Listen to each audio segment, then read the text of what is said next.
नमस्कार और स्वागत है आज के इस खास विश्लेषण में। आज हम भगवत गीता पर आधारित एक विस्तृत रिव्यू पर नजर डाल रहे हैं। और ये सिर्फ एक धार्मिक ग्रंथ नहीं है, जैसा कि रिव्यू में भी कहा गया है। ये तो दर्शन, अध्यात्म और यहाँ तक कि हमारी रोजमर्रा की जिंदगी को संवारने के लिए एक गहरी गाइड है। तो आज हमारा इरादा है इस रिव्यू के जरिए गीता के जो मूल संदेश हैं उनकी तह तक जाना और ये समझना कि सदियों पुरानी बातें आज भी उतनी ही प्रासंगिक कैसे है। ये अपने आप में एक बड़ा सवाल है ना? बिल्कुल बिल्कुल। गीता का महत्व तो समय के साथ कम नहीं हुआ है, बल्कि शायद बड़ा ही है। जैसा हम जानते हैं, ये मूल रूप से महाभारत के भीष्म पर्व का हिस्सा है। कुरुक्षेत्र के युद्ध के मैदान में भगवान श्री कृष्ण और अर्जुन जो गहरे असमंजस में थे, उनके बीच का एक संवाद। और इस रिव्यू में भी इस पृष्ठभूमि के महत्व पर जोर दिया गया है कि कैसे जीवन की सबसे बड़ी उलझनों के बीच ये ज्ञान सामने आया। प्रतीक है जीवन के संघर्षों का। रिव्यू बताता है कि इसमें कुल 18 अध्याय हैं और 700 श्लोक। एक महाकाव्य के अंदर इतना गहरा दार्शनिक संवाद, यही इसे अनोखा बनाता है। तो चलिए रिव्यू के आधार पर इसके मुख्य विचारों को एक एक करके समझते हैं। शुरुआत करते हैं कर्मयोग से। इसकी चर्चा रिव्यू में काफी विस्तार से की गई है। कर्मयोग का सिद्धांत कि कर्म करो, फल की चिंता मत करो। रिव्यू में वो प्रसिद्ध श्लोक है ना, कर्मण्येवाधिकारस्ते मा फलेषु कदाचन, इसका जिक्र है। इसका सीधा मतलब तो यही लगता है कि हमारा अधिकार कर्म पर है, फल पर नहीं। पर रिव्यू इसे और गहराई से देखता है ना। हाँ बिल्कुल। रिव्यू इस बात पर जोर देता है कि ये सिर्फ फल की चिंता छोड़ने की बात नहीं है, बल्कि ये कर्म करने के तरीके को बदलने का आह्वान है एक तरह से। जी। जब हम परिणाम के मोह या डर से मुक्त होकर काम करते हैं, तो हमारा पूरा ध्यान उस काम की गुणवत्ता पर, उस प्रक्रिया पर केंद्रित हो जाता है। रिव्यू में एक दिलचस्प तुलना भी की गई है। इसे आधुनिक मनोविज्ञान के फ्लो स्टेट से जोड़ा गया है। मतलब वो अवस्था जहां व्यक्ति काम में इतना डूब जाता है कि उसे समय या बाहरी नतीजों का ख्याल ही नहीं रहता, और उस स्थिति में काम सबसे अच्छा होता है। ये फ्लो स्टेट वाली बात वाकई दिलचस्प है। यानी गीता हजारों साल पहले ही एकाग्रता और उत्कृष्टता की कुंजी बता रही थी, लेकिन यहीं पर रिव्यू एक व्यावहारिक सवाल भी उठाता है। जैसा मुझे याद आ रहा है कि क्या फल की चिंता बिल्कुल छोड़ देने से कुछ लोगों में काम करने की प्रेरणा, वो मोटिवेशन कम नहीं हो सकती? आजकल तो सब रिजल्ट ओरिएंटेड है। ये एक बहुत जायज सवाल है और रिव्यू इस पर भी बात करता है। देखिए, गीता का मतलब ये नहीं कि लक्ष्यहीन होकर काम करें या नतीजों को पूरी तरह नजरअंदाज कर दें, बल्कि इसका अर्थ है कि नतीजे के प्रति अत्यधिक आसक्ति या चिंता ना रखें। लक्ष्य जरूरी है, पर उस लक्ष्य को पाने की प्रक्रिया में पूरी ईमानदारी और कुशलता से जुटना, वो ज्यादा महत्वपूर्ण है। रिव्यू में इसे मैनेजमेंट के नजरिए से भी समझाया गया है कि एक अच्छा लीडर टीम को प्रोसेस पर फोकस करने के लिए प्रेरित करता है, ना कि सिर्फ टारगेट के दबाव में काम करवाता है। जब प्रक्रिया सही होती है तो बेहतर नतीजे आने की संभावना खुद बढ़ जाती है। ये तनाव कम करता है और काम की गुणवत्ता भी सुधारता है। अच्छा, समझ गई। तो फोकस प्रक्रिया पर, उत्कृष्टता पर, न कि सिर्फ नतीजे के तनाव पर, ये संतुलन बनाना ही शायद असली चुनौती है। चलिए अब रिव्यू के अगले मुख्य बिंदु पर आते हैं, ज्ञान योग। इसमें आत्मा और शरीर के बीच के फर्क को समझाया गया है। रिव्यू कहता है कि गीता के अनुसार आत्मा न जन्म लेती है न मरती है, वो शाश्वत है, अविनाशी है। ये विचार सुनने में क्रांतिकारी लगता है, खासकर आज के भौतिकवादी युग में। बिल्कुल। और रिव्यू इस बात पे प्रकाश डालता है कि ये ज्ञान सिर्फ दार्शनिक संतुष्टि के लिए नहीं है, इसका गहरा मनोवैज्ञानिक प्रभाव है। जब हम समझते हैं कि हम केवल ये नाशवान शरीर नहीं, बल्कि वो अविनाशी चेतना या आत्मा है, तो मृत्यु का भय, जो सबसे बड़े भयों में से एक है, वो कमजोर पड़ने लगता है। रिव्यू में से अस्तित्वगत भय से मुक्ति का मार्ग बताया गया है। अस्तित्वगत भय से मुक्ति, ये तो बहुत बड़ी बात है। लेकिन रिव्यू में क्या इस बात का भी जिक्र है कि ये समझ व्यवहारिक जीवन में कैसे मदद करती है, रोजमर्रा की जिंदगी में?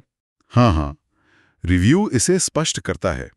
जब हम शरीर और आत्मा के भेद को समझते हैं, तो हम जीवन की उन चीजों से कम बंधते हैं जो क्षणभंगुर हैं, जैसे सफलता, विफलता, संपत्ति या यहां तक कि रिश्ते भी। ऐसा नहीं कि हम उनकी परवाह करना छोड़ देते हैं, नहीं, बल्कि उनके खोने का डर या उन्हें पाने की अत्यधिक लालसा वो कम हो जाती है। रिव्यू में एक उदाहरण दिया गया है कि कैसे यह समझ हमें नुकसान या असफलता के समय में ज्यादा स्थिर रहने में मदद करती है। हम समझते हैं कि हमारा वास्तविक स्वरूप इन बाहरी घटनाओं से प्रभावित नहीं होता। ये हमें एक आंतरिक मजबूती, एक स्थिरता देता है। यानी बाहरी उथल-पुथल के बीच एक आंतरिक स्थिरता बनाए रखना, ये ज्ञान योग का व्यवहारिक पहलू है। ठीक है, अब बात करते हैं भक्ति योग की। रिव्यू के मुताबिक इसका संबंध ईश्वर के प्रति भक्ति और पूर्ण समर्पण से है, जिससे मोक्ष मिलता है। भक्ति योग को रिव्यू में एक भावनात्मक और संबंधपरक मार्ग के रूप में प्रस्तुत किया गया है। ये सिर्फ पूजा पाठ या कर्मकांड तक सीमित नहीं है, ऐसा नहीं है। ये ईश्वर या किसी उच्च शक्ति या अपने आदर्श के प्रति गहरे प्रेम, विश्वास और समर्पण का भाव है। रिव्यू में जिक्र है कि कैसे ये समर्पण का भाव जीवन में सुरक्षा और दिशा का एहसास दे सकता है, खासकर जब हम अनिश्चितता या मुश्किल दौर से गुजर रहे हों। ये मानना कि कोई बड़ी शक्ति है जो मार्गदर्शन कर रही है, ये हमारे अहंकार को कम करता है और विनम्रता बढ़ाता है। अच्छा, क्या रिव्यू में भक्ति के अलग-अलग रूपों या अभिव्यक्तियों पर भी कुछ कहा गया है? क्योंकि भक्ति को लेकर लोगों की अलग-अलग धारणाएं होती हैं। बिल्कुल। रिव्यू इस बात को उजागर करता है कि गीता में भक्ति को किसी संकीर्ण दायरे में नहीं बांधा गया है। ये ईश्वर को किसी विशेष रूप में पूजने से लेकर अपने काम को ही ईश्वर की सेवा मानकर करने या प्रकृति में ईश्वर की अभिव्यक्ति देखने तक विस्तृत हो सकती है। महत्वपूर्ण है वो आंतरिक भाव, प्रेम, श्रद्धा और जुड़ाव का। और ये मार्ग उन लोगों के लिए विशेष रूप से उपयुक्त बताया गया है जो स्वभाव से ज्यादा भावनात्मक हैं। यानी भक्ति भी व्यक्तिगत स्वभाव के अनुरूप हो सकती है। ये दिलचस्प है। अब एक और बहुत महत्वपूर्ण और अक्सर बहस का विषय बनने वाले सिद्धांत पर आते हैं, धर्म और कर्तव्य, यानी स्वधर्म। रिव्यू में अर्जुन के उदाहरण का जिक्र है, जिन्हें युद्ध करने की सलाह दी गई क्योंकि वो उनका क्षत्रिय धर्म था। हाँ, स्वधर्म का सिद्धांत ये गीता के केंद्र में है। इसका मतलब है अपने निर्धारित कर्तव्य या अपनी प्रकृति के अनुरूप कर्म करना। रिव्यू स्पष्ट करता है कि अर्जुन के लिए युद्ध उस समय उनके सामाजिक कर्तव्य, क्षत्रिय धर्म का हिस्सा था, जिसका उद्देश्य न्याय की स्थापना और समाज की रक्षा करना था। इसे हिंसा के महिमा मंडन के रूप में नहीं देखा जाना चाहिए, बल्कि कर्तव्य पालन की अनिवार्यता के रूप में। लेकिन आज के जटिल समाज में कोई अपना स्वधर्म कैसे पहचाने, ये सवाल रिव्यू में भी उठाया गया है, जहां पारंपरिक भूमिकाएं उतनी स्पष्ट नहीं हैं। क्या रिव्यू इस पर कोई रोशनी डालता है? हाँ, रिव्यू इस चुनौती को स्वीकार करता है। बिल्कुल, वो संकेत देता है कि गीता के अनुसार स्वधर्म हमारी सहज प्रकृति यानी गुण, हमारी क्षमताएं यानी योग्यता और हमारी सामाजिक स्थिति व जिम्मेदारियां मतलब भूमिका, इनके मेल से तय होता है। आज के संदर्भ में इसका मतलब हो सकता है अपनी प्रतिभा और जुनून को पहचानना, लेकिन साथ ही समाज और परिवार के प्रति अपनी जिम्मेदारियों का भी निर्वहन करना। रिव्यू में इस बात पर भी जोर है कि स्वधर्म हमेशा आसान या रुचिकर नहीं हो सकता है। कई बार हमें वो करना पड़ता है जो जरूरी है, न कि वो जो हमें पसंद है। ये कर्तव्य निष्ठा की मांग करता है। इसमें अपनी व्यक्तिगत इच्छाओं और व्यापक हित के बीच संतुलन साधने की चुनौती निहित है। अच्छा, यानी स्वधर्म सिर्फ पैशन फॉलो करना नहीं है, बल्कि जिम्मेदारी निभाना भी है, भले ही वो मुश्किल लगे। ये गहरा विचार है। और इसी से जुड़ा हुआ अगला सिद्धांत है समत्व योग। रिव्यू बताता है कि इसका अर्थ है सुख दुख, लाभ हानि, जय पराजय जैसे द्वंद्वों में समान भाव रखना। ये सुनने में जितना आदर्श लगता है उतना ही मुश्किल भी। निश्चित रूप से ये सबसे कठिन अभ्यासों में से एक है। रिव्यू इसे मानसिक समतली या भावनात्मक स्थिरता प्राप्त करने की कुंजी कहता है। गीता इसे योग कहती है, जिसका अर्थ ही है कि ये एक सतत अभ्यास है, कोई एक दिन में हासिल होने वाली चीज नहीं। रिव्यू इसे आज के संदर्भ से जोड़ता है हमारी दुनिया, खासकर सोशल मीडिया। वो हमें हर छोटी बड़ी घटना पर तुरंत और तीव्र प्रतिक्रिया देने के लिए उकसाती है। हम लगातार पसंद नापसंद, खुशी गम के झूले में झूलते रहते हैं। हाँ, आजकल तो हर चीज पर तुरंत राय देनी होती है, तुरंत रिएक्ट करना होता है। ऐसे में समभाव रखना तो लगभग असंभव लगता है। क्या रिव्यू में इसे साधने के कुछ व्यवहारिक तरीके सुझाए गए हैं? रिव्यू कुछ संकेतों की ओर इशारा करता है। पहला, ज्ञान युग की समझ यहां मदद करती है। ये याद रखना कि हम शरीर और मन की क्षणिक अवस्थाओं से परे हैं। दूसरा, कर्म योग का अभ्यास फल की अत्यधिक चिंता न करने से हम सफलता में बहुत ज्यादा उत्साहित और विफलता में बहुत ज्यादा निराश होने से बचते हैं। तीसरा, साक्षी भाव का विकास, मतलब अपने विचारों और भावनाओं को बिना उनसे जुड़े या बहे एक दर्शक की तरह देखना। रिव्यू कहता है कि ये अभ्यास धीरे धीरे हमें बाहरी परिस्थितियों के प्रति अपनी प्रतिक्रियाओं को नियंत्रित करने की क्षमता देता है।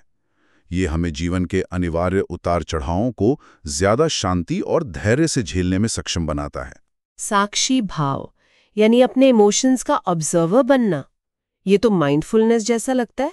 तो हमने कर्म, ज्ञान, भक्ति, धर्म और सम्मत्व योग पर बात की। अब अगर हम रिव्यू के समग्र निष्कर्ष को देखें तो गीता का जीवन पर क्या प्रभाव बताया गया है? रिव्यू गीता के बहुआयामी प्रभाव को रेखांकित करता है। पहला, ये गहरा आध्यात्मिक मार्गदर्शन देती है। आत्मा की अमरता, ईश्वर की सर्वव्यापकता, जीवन का उद्देश्य, इन सवालों पर स्पष्टता। दूसरा, ये प्रेरणा का एक शक्तिशाली स्रोत है। ये हमें जीवन के संघर्षों और नैतिक दुविधाओं का सामना करने का साहस और बल देती है, जैसा अर्जुन को मिला। तीसरा, इसमें प्रबंधन और नेतृत्व के अद्भुत सूत्र हैं। निष्काम कर्म, संभाव, सही निर्णय लेना, अपने कर्तव्य पर डटे रहना, ये सब आज के लीडर्स के लिए भी उतने ही प्रासंगिक हैं। रिव्यू में खास तौर पर तनाव प्रबंधन, स्ट्रेस मैनेजमेंट और निर्णय लेने, डिसीजन मेकिंग में गीता की उपयोगिता का जिक्र है। और चौथा प्रभाव, सकारात्मक सोच को लेकर भी रिव्यू में कुछ था, है ना? हाँ बिल्कुल, गीता हमें कठिन परिस्थितियों में भी आशावादी और संयमित रहने की प्रेरणा देती है। ये सिखाती है कि हर स्थिति में कुछ सीखने को होता है और हमें अपना प्रयास जारी रखना चाहिए। रिव्यू गीता की कुछ खास विशेषताओं पर भी ध्यान दिलाता है, जैसे इसकी भाषा भले ही संस्कृत हो, पर विचार इतने गहरे और सार्वभौमिक हैं कि उनका अनुवाद और व्याख्या हर युग में हुई है। कर्म और धर्म पर इसका जोर इसे बहुत व्यावहारिक बनाता है। और सबसे बड़ी बात, इसकी प्रासंगिकता। ये किसी एक समय या समुदाय के लिए नहीं, बल्कि हर उस व्यक्ति के लिए है जो जीवन को बेहतर ढंग से जीना चाहता है। इसीलिए रिव्यू इसे सिर्फ धार्मिक ग्रंथ नहीं, बल्कि जीवन जीने की कला, द आर्ट ऑफ लिविंग, सिखाने वाली पुस्तक कहता है। तो कुल मिलाकर इस रिव्यू का सार क्या निकलता है? भगवद गीता के बारे में हमें क्या मुख्य बातें याद रखनी चाहिए? रिव्यू का निष्कर्ष यही है कि भगवद गीता एक असाधारण और कालातीत ग्रंथ है। यह हमें सिखाता है कि अपने कर्तव्यों का पालन करना, कर्मयोग ही सबसे बड़ा धर्म है। यह हमें याद दिलाता है कि हम केवल ये शरीर नहीं, बल्कि अविनाशी आत्मा है। ज्ञान योग, जिससे भय कम होता है, ये हमें एक उच्च शक्ति से जुड़ने, भक्ति योग और जीवन के उतार चढ़ावों में संभाव रखने, समत्व योग का मार्ग दिखाता है। रिव्यू इस बात पर बल देता है कि इसकी शिक्षाएं किसी विशेष वर्ग के लिए नहीं हैं, बल्कि छात्र, प्रोफेशनल, गृहस्थ सभी के लिए समान रूप से उपयोगी और प्रेरणादायक हैं। बिल्कुल। और शायद सबसे महत्वपूर्ण बात जो रिव्यू से निकल कर आती है वो ये है कि गीता को केवल पूजा घर तक सीमित रखने की जरूरत नहीं है। इसे जीवन प्रबंधन, मानसिक शांति और व्यक्तिगत विकास के एक व्यावहारिक गाइड के रूप में देखना चाहिए। इसकी शिक्षाएं हमें रोजमर्रा की चुनौतियों का सामना करने की एक आंतरिक शक्ति दे सकती हैं। अंत में श्रोताओं के लिए सोचने लायक एक सवाल छोड़ते हैं जो इस रिव्यू से ही प्रेरित है। रिव्यू कहता है कि गीता जीवन जीने की कला सिखाती है। आज की आधुनिक दुनिया की अपनी चुनौतियां हैं, तेज रफ्तार जिंदगी, सूचनाओं का अंबार, अनिश्चित भविष्य, अकेलापन। ऐसे में गीता के सिखाई गई अनेक कलाओं में से कौन सी एक कला या कौशल व्यक्तिगत रूप से सबसे ज्यादा महत्वपूर्ण या जरूरी लगता है? क्या वो निष्काम कर्म है, या समत्व योग, या स्वधर्म की स्पष्टता, या फिर भक्ति और समर्पण? इस पर विचार करना दिलचस्प होगा कि हमारे लिए आज गीता का कौन सा सबक सबसे ज्यादा मायने रखता है।